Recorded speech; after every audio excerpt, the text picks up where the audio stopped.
अतिशय म्हणजे मी आज इथे आली आहे, संताप सुद्धा आहे आणि चिंता सुद्धा आहे. लव जिहाद सारखी एक घटना आज या ठिकाणी झालेली आपल्याला बघायला मिळाली. यामध्ये हरामखोराने 22 वर्षाची मुलगी, तिच्या सोबत तर अत्याचार केलाच केला, पण तिच्या सख्ख्या लहान बहिणीवरती सुद्धा अत्याचार केला. त्याचे व्हिडिओ काढले, त्या मुलींना ते दाखवून सतत ब्लॅकमेल करत राहिला. आज मी त्या मुलीच्या आईवडिलांना भेटले. माझ्याकडे शब्द नाही आहेत.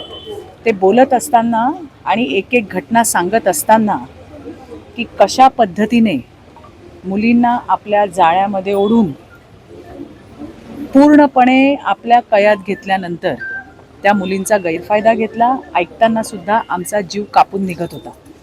त्या संदर्भामध्ये मी आज पोलीस स्टेशनला भेट घेतलेली आहे. पोलिसांनी गुन्हा नोंदवलाय. आईवडिलांनी बऱ्याच गोष्टी अजून सांगितल्या, ज्या येणाऱ्या दिवसामध्ये पुरवणी जबाबामध्ये सुद्धा पोलीस त्या ठिकाणी घेतील. आजही आईवडील आणि संपूर्ण कुटुंब हे ट्रॉमामध्ये आहे आणि त्या मानसिकता, त्या धक्क्यातून, अजून मानसिक धक्क्यातून बाहेर आलेले नाही आहेत.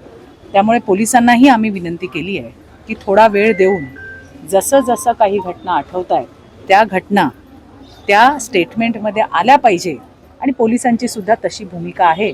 आणि त्यामुळे ज्या काही गोष्टी त्यांनी मला सांगितल्या त्या अनुसार या केसमध्ये अजूनसुद्धा कलम वाढू शकतात, कठीण होऊ शकतात, कठोर होऊ शकतात, याचा मला विश्वास आहे.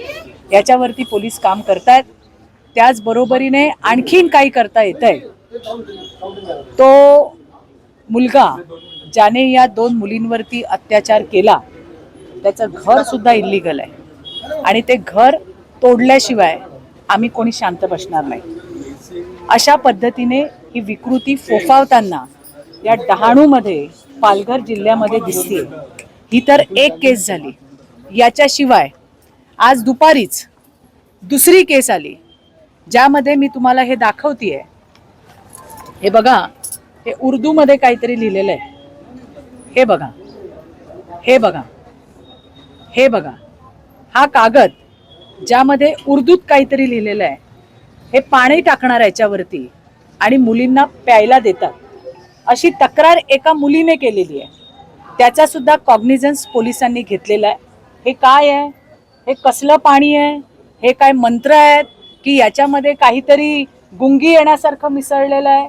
पाणी टाकल्यावरती ते डायल्यूट होतं आणि मग मुलींना पाजून त्यांच्यावरती काही अत्याचार केले जातात का? अशी सुद्धा शंका उपस्थित व्हायला पूर्ण वाव आहे.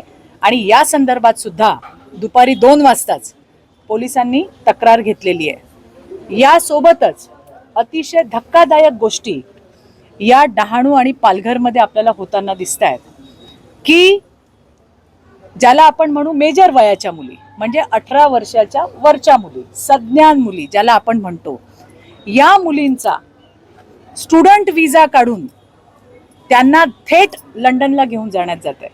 असे 4 परिवार मागच्या अर्ध्या तासामध्ये मला येऊन भेटले. या मुली जैन समाजाच्या आहेत, या मुली मारवाडी समाजाच्या आहेत आणि ज्यांची खाण्याची इथली ऐपत नाही आहे अशी, हे सगळे जे नेणारी मुलं ती सगळी मुस्लिम आहेत. अशा परिवार ज्यांची इथे खाण्याचे वांदे आहेत, अशा लोकांनी या मुलींचे विजा, स्टुडंट विजा काढलेले आहेत, त्यांचे पैसे भरलेले आहेत, त्यांना लंडनला घेऊन गेलेले आहेत. अशा 4 केसेस मगासच्या अर्ध्या तासात माझ्याकडे आलेल्या आहेत. या मुलींना कसं नेलं जातंय, कसं त्यांना फसवलं जातंय. 2 दिवसांनी आई वडिलांना फोन करून या मुली सांगतात की आम्ही आता लंडनला आलेलो आहोत. हे प्रकार मोठ्या प्रमाणामध्ये वाढताना दिसत आहेत. सज्ञान मुलींना आपल्या जाळ्यामध्ये फसवून त्यांना स्टुडंट विजावरती लंडनला घेऊन जाणं, UK ला घेऊन जाणं, अशा केसेस सुद्धा वाढत आहेत. याच्यावरती सुद्धा एक चांगला स्ट्रॉंग ॲक्शन प्लॅन असणं गरजेचं आहे. अर्थात प्रशासकीय पातळीवरती ज्या काही तरतुदी करायच्या आहेत त्या तरतुदी आम्ही नक्कीच करू. गुजरात राज्यामध्ये जे पालघरला लागून आहे त्या ठिकाणी जर अशा पद्धतीने इंटरकास्ट जरी मॅरेज होत असेल तर कलेक्टरांकडनं त्यांच्या पालकांना कळवण्यात येतं की अशा पद्धतीने तुमचा मुलगा आणि मुलगी लग्न करते. पण महाराष्ट्रामध्ये ती तरतूद नाही आहे. येणाऱ्या दिवसामध्ये राज्याच्या सन्माननीय मुख्यमंत्री साहेबांना मी ही गोष्ट त्यांच्या लक्षात आणून देणार आहे. कारण आज बोर्डीमध्ये किंवा पालघरमध्ये जी कॉलेजेस आहेत त्याच्यामध्ये जर तुम्ही नीट सर्वे केला तर 70 ते 80% मुलं ही अदर स्टेटची आहेत. आणि इकडे येऊन इथल्या मुलींबरोबर संधान करून त्यांच्यासोबत कुकर्म करून किंवा या मुलींना लंडनला घेऊन जाण्याची जी मोडस ऑपरेंडी या आपल्या राज्यामध्ये विशेषतः पालघर जिल्ह्यामध्ये चालू आहे ती कशा पद्धतीने खंडित होईल याच्यावरती सुद्धा येणाऱ्या दिवसामध्ये आम्ही त्या ठिकाणी काम करणार आहोत. या संदर्भामध्ये या केसच्या बाबतीत पहिल्या लव जिहादच्या केसच्या बाबतीत या पालघरचे SP साहेब त्याचबरोबरीने कलेक्टर मॅडम यांच्याशी आमचं बोलणं झालंय. आता सुद्धा PI कणसेताई यांच्याशी आमचं बोलणं झालेलं आहे.